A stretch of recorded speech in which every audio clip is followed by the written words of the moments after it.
The village of Monteverde, nestled in the rolling hills of Eastern Europe, was once a place of serene beauty and quiet life.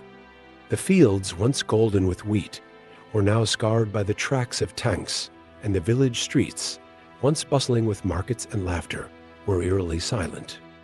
War had come to Monteverde, not as a sudden storm, but as a creeping shadow, slowly choking the life out of the community. The distant rumble of artillery was a constant reminder that the peaceful days were long gone, replaced by a daily struggle for survival. Anna, a young woman of 23, walked through the deserted streets with a heavy heart. Her memories of Monteverde were filled with warmth and safety, but now those memories felt like distant dreams. The village was no longer the safe haven of her childhood, but Anna's connection to this place ran deep. She had spent her early years in the wildlife park on the village's outskirts, where her father had worked as a caretaker. There, Anna had formed an unbreakable bond with two gorillas, Quito and Matsi, who had been like family to her. As she passed the park's entrance, now guarded by a rusting iron gate, Anna couldn't help but feel a pang of longing. The park, once teeming with life, was now abandoned, its animals either relocated or left to fend for themselves in the encroaching wilderness. But for Anna, the most painful thought was of Quito and Matsi. They had been released into the wild as part of a conservation effort before the war intensified. Anna hadn't seen them since, but she had never stopped worrying about them, especially now, with the village and its surroundings caught in the crossfire. The war had transformed everything, but it hadn't touched Anna's resolve. As she looked out towards the distant forest where the gorillas were last seen, Anna knew that she couldn't leave without knowing their fate. The thought of Quito and Matsi alone and possibly in danger weighed heavily on her heart. She had to find them to ensure they were safe.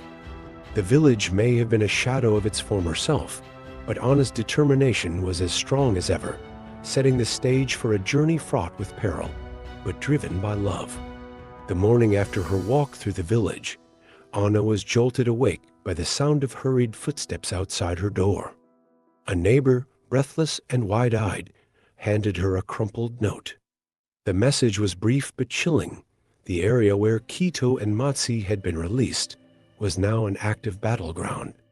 Fighting had intensified near the old park, and the wildlife there was in grave danger. Anna's heart pounded as she read the words. The thought of the gorillas caught in the chaos of war was unbearable, igniting a fierce urgency within her. Anna's mind raced as she packed a small bag with essentials, her hands trembling with both fear and determination. She knew the journey would be perilous, but the alternative, doing nothing, was unthinkable. The connection she shared with Quito and Matsi went beyond mere friendship. They were her family in a world that had been turned upside down. As she gathered supplies, the weight of the decision she was making settled in. This wasn't just a journey to a war zone. It was a mission to save the last remnants of her childhood, of a time before the world had gone mad. As Anna prepared to leave, the village elders warned her of the dangers ahead. The roads were no longer safe, patrolled by soldiers who answered to no one. Even the forest paths, once familiar and welcoming, were now treacherous, with landmines and the threat of ambushes lurking around every corner. But nothing they said could dissuade Anna. Her resolve was unshakable, driven by the knowledge that time was running out for Quito and Matsi. Every moment she delayed increased the risk that she would never see them again, never know what became of the creatures she loved so dearly. With a final glance at the village, Anna set off on her journey. The once familiar landscape was now alien and hostile, marked by the scars of conflict. As she walked, her thoughts were consumed by memories of the past and the fear of what she might find at the end of her journey. The urgent message had set her on a path from which there was no turning back. The war had taken so much already, but Anna was determined that it would not take Quito and Matsi from her without a fight. Anna's journey through the war-torn landscape was as harrowing as she had feared. The roads were deserted, with abandoned vehicles and the occasional charred remains of what had once been homes. Every step she took was fraught with tension, her senses heightened by the ever-present danger. She avoided the main roads, choosing instead to navigate through the dense forest that bordered the village.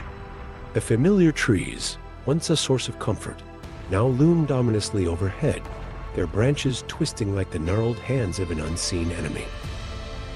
As she ventured deeper into the forest, the distant sounds of gunfire and explosions grew louder, reminding her of the perilous world she was stepping into. Anna's heart raced with every snap of a twig underfoot, every rustle of leaves in the wind. She knew the forest well, having spent much of her childhood exploring its depths with her father and the guerrillas. But the war had changed everything. The forest, once a sanctuary, was now a place where danger could strike at any moment, whether from a stray bullet or a hidden landmine. Despite the fear gnawing at her, Anna pressed on, driven by her unwavering determination to find Quito and Matsi. The further she went, the more the memories of her childhood came flooding back. She recalled the days spent playing with the guerrillas, their playful antics bringing joy and laughter to her young life. These memories were a source of strength, reminding her of what she was fighting for. But they also made the journey all the more painful, knowing that the world she had known was gone, replaced by the harsh realities of war. As night fell, Anna found temporary shelter in an abandoned cabin deep within the forest. The structure was old and weathered, but it provided some semblance of safety from the dangers outside. Exhausted from the day's trek, she curled up on a makeshift bed, her thoughts drifting to Quito and Matsi. Were they safe? Had they found shelter? Or were they wandering through the war-torn wilderness, just as she was? These questions haunted her as she drifted off to sleep, knowing that the real challenges of her journey were only just beginning. As Anna lay in the abandoned cabin, sleep was fleeting, her mind filled with memories of a time before the war.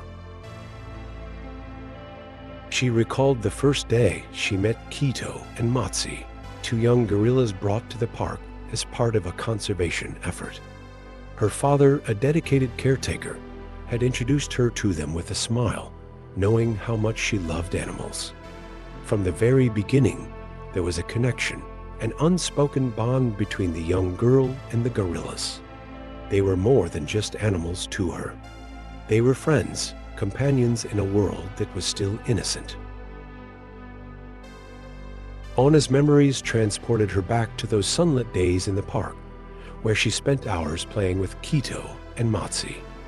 They were inseparable, with Quito always watching over her like an older brother, while Matsi, ever the playful one, would chase her through the grass, filling the air with their shared laughter. The park had been a paradise, a place where the troubles of the world seemed far away. But now that paradise was lost, and the world outside was one of destruction and fear. Yet, these memories gave her the strength to continue, a reminder of why she had to find them. The thought of Quito and Matsi brought a wave of warmth to Anna's heart, but it was quickly followed by a pang of anxiety. She had grown up with them, watched them grow from young, vulnerable creatures into strong, majestic beings. Her father had always said that the bond between them was something special, something that transcended the usual relationship between humans and animals. And now, that bond was being tested in the harshest way possible. She had no idea what she would find when she reached them, whether they would even recognize her after all these years, or if the war had changed them beyond recognition. As dawn began to break, casting a pale light through the cracks in the cabin's walls, Anna knew it was time to move on. She couldn't afford to linger in the past, no matter how comforting those memories were.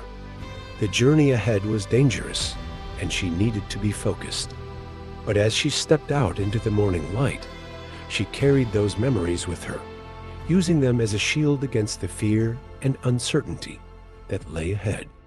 The past was gone, but it still lived within her, guiding her steps as she continued on her path to find Quito and Matsi. Anna's journey through the forest was long and treacherous, but she pressed on, determined to reach the place where Quito and Matsi had been released. As the day wore on, she stumbled upon a small group of villagers who were also on the move, fleeing the increasing violence in the area. They were a somber group, their faces etched with fatigue and fear, but there was a glimmer of hope in their eyes when they saw Anna.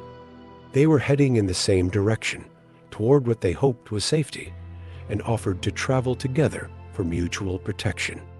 Among the group was an elderly man named Ivo, who seemed to be the leader. He had a quiet strength about him, a wisdom born from surviving previous hardships. Ivo listened as Anna explained her mission, her determination to find the gorillas she had grown up with. Though the idea of risking their lives for animals seemed foreign to some in the group, Ivo understood. He knew that in times of war, it was often the bonds of love and loyalty that kept people going. He agreed to help Anna, recognizing the importance of her journey, not just for her, but for what it represented. As they traveled together, the villagers shared their own stories of loss and survival. Each tale was a reminder of the harsh realities of war, but also of the resilience of the human spirit. Anna felt a deep connection to these people, who, like her, were clinging to the hope of finding something worth saving amidst the chaos. The group moved cautiously, avoiding known danger zones and keeping to the cover of the forest. Despite the fear that hung over them, like a dark cloud, there was a sense of solidarity that grew with each passing mile. With Ivo's guidance, they managed to avoid several patrols and navigate through areas that had been heavily mined. The old man's knowledge of the land was invaluable, and Anna felt grateful for his presence.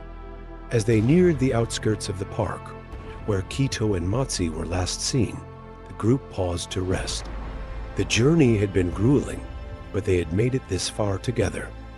Anna knew the hardest part was yet to come, but with her newfound allies by her side, she felt a renewed sense of hope. They were getting closer, and with every step, she felt the bond with Quito and Matsi pulling her forward. Chapter 7. Reunion and resolution. As they pushed deeper into the forest, the atmosphere grew thick with anticipation. The path was treacherous, but the group moved with a determined silence, each step bringing them closer to the heart of the park. Anna's thoughts were consumed by Quito and Matsi, her heart aching with the uncertainty of what she would find. The forest, once a place of joy and discovery, now felt ominous, its shadows filled with the unknown. Yet, the possibility of reuniting with the gorillas, of knowing they were safe, drove her forward despite the fear gnawing at her. Suddenly, Ivo signaled for them to stop. Through the trees, Anna could make out movement, a flash of dark fur, the unmistakable silhouette of a gorilla. Her breath caught in her throat as she strained to see more clearly.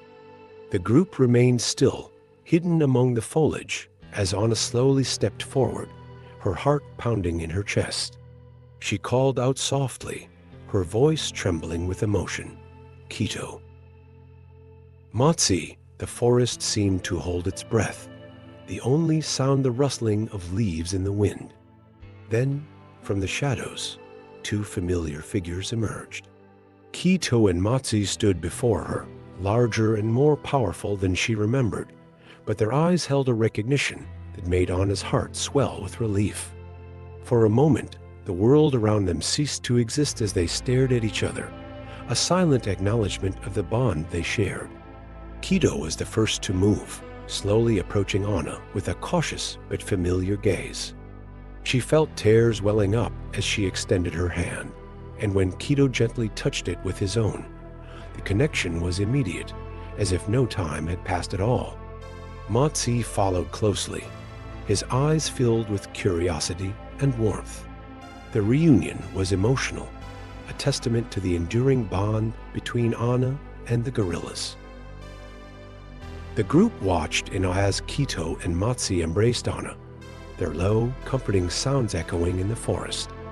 It was a moment of pure relief, a victory against the chaos that had engulfed their world. But Anna knew they couldn't stay here. The war was still very real, and they needed to find safety. With Ivo's help, they carefully led the guerrillas away from the danger, moving towards the safety of the deeper forest.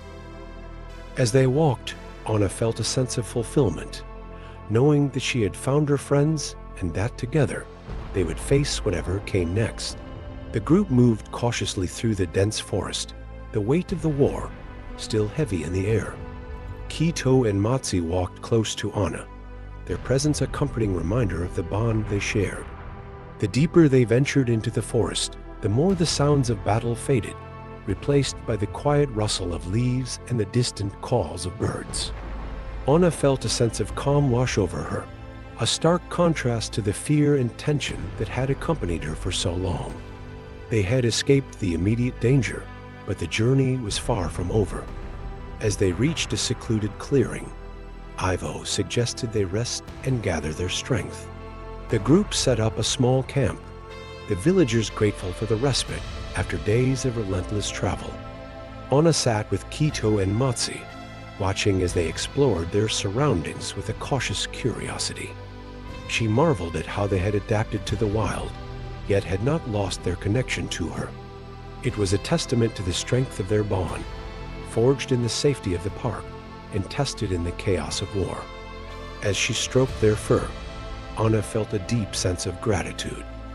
The hours passed, and as twilight descended, the group gathered around a small fire. They shared stories of their journey, their hopes for the future, and their relief at having made it this far. Anna listened, her thoughts turning to what lay ahead. The war had taken so much from them all, but it had also shown her the resilience of the human spirit, the power of love and loyalty to overcome even the darkest of times. She knew that this journey had changed her, deepening her commitment to the conservation work her father had begun and strengthening her resolve to protect the creatures she loved. As the fire burned low and the group settled in for the night, Anna looked up at the stars, feeling a renewed sense of purpose. She knew that their journey was far from over, but for the first time in a long while, she felt hopeful. The bond she shared with Kito and Matsi had endured the trials of war, and now they were embarking on a new chapter together. With Ivo and the villagers by her side, Anna was determined to continue fighting for a future where humans and animals could coexist in harmony, just as her father had envisioned. This was just the beginning of their story. The morning light filtered through the trees, casting a golden glow over the small camp. As the group stirred awake, Anna felt a renewed sense of determination. The journey through the war-torn landscape had been arduous, but it had also clarified her purpose. She knew that the world they were returning to was still fraught with danger, but she was no longer just a young woman searching for lost friends. She was now a guardian of the bond between humans and animals, a defender of the fragile connection that war threatened to destroy. As they prepared to leave the forest, Ivo approached Anna, his eyes filled with the wisdom of a life lived in hardship. He spoke quietly, acknowledging the challenges that still lay ahead, but also expressing his belief in Anna's mission. He had seen the bond she shared with Kito and Matsi, and he understood its significance in a world that was increasingly divided by conflict. He encouraged Anna to continue her work, to be a voice for those who could not speak for themselves, and to fight for a future where such bonds could flourish. Anna thanked Ivo, deeply moved by his words. She realized that her journey with Kito and Matsi was far from over. They would need to find a safe haven, a place where they could live without fear of the war that still raged in the distance. But more than that, Anna knew she had to continue the work her father had started. She needed to raise awareness about the importance of conservation, especially in times of conflict, when the natural world was often overlooked in the face of human suffering. It was a mission that would require all her strength and determination. As the group set off once more, Anna felt a sense of peace, knowing that she was on the right path. The war had taken much, but it had also given her a clarity of purpose that she had never known before. With Kito and Matsi by her side, she was ready to face whatever challenges lay ahead. Their journey was a symbol of hope, a reminder that even in the darkest times, the bonds of love and loyalty could light the way forward. Anna was no longer just surviving, she was fighting for a future worth living in, a future where humans and animals could find peace together.